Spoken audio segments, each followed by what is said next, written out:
Hey there, I just want to take a few minutes to tell you about the power of our brains and about mental rehearsal.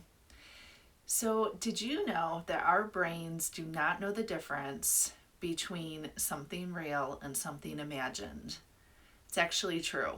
So, if you imagine that you are giving a speech in front of a huge crowd of people, to your brain, that's the same thing as if you're actually giving a speech in front of a huge crowd of people.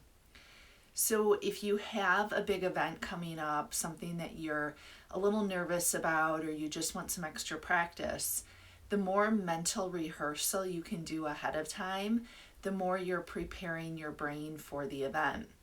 The Olympic swimmer Michael Phelps, he uses mental rehearsals all the time or he used to, for his big swim meets. He would imagine every single detail of an event.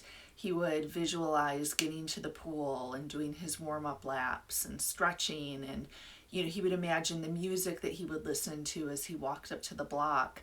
He imagined every single part right down to, gliding into the finish and looking up and seeing his time on the clock.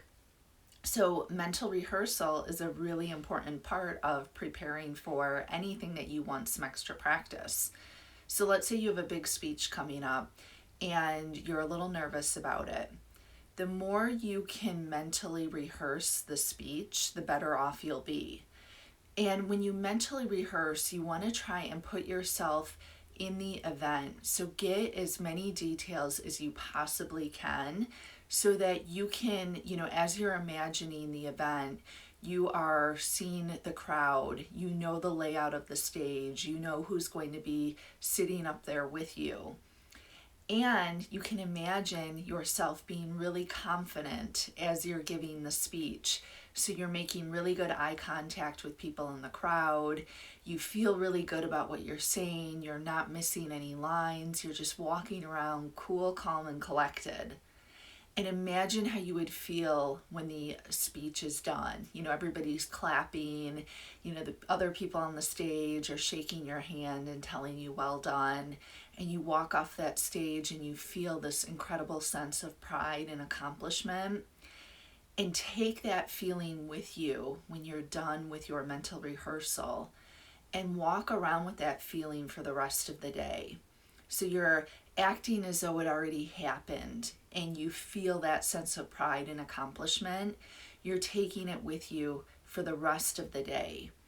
And that's an important aspect too, because our brain will put us in that feeling and it helps to trigger all the different things that we need to do, all the different circuits that we need to put in place in order to get to that emotional spot of pride and accomplishment.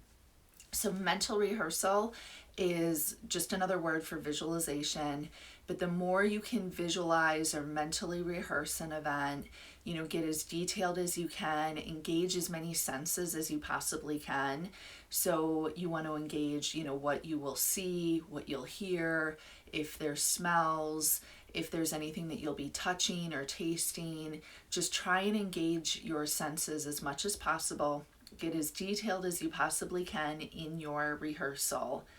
And then imagine while you're doing it that you are, really confident, or whatever feeling you want to have while you're doing that event. Imagine yourself as that person, feeling that confidence as you're doing it. And then when you're done, take that feeling of pride or that feeling of calm, whatever it is for you, take it with you and try and hold on to that feeling for the rest of the day. So the more you can mentally rehearse, the better prepared you'll be, because again, our brain does not know the difference between a mental rehearsal and the real thing. So you're actually practicing just by doing the mental rehearsal.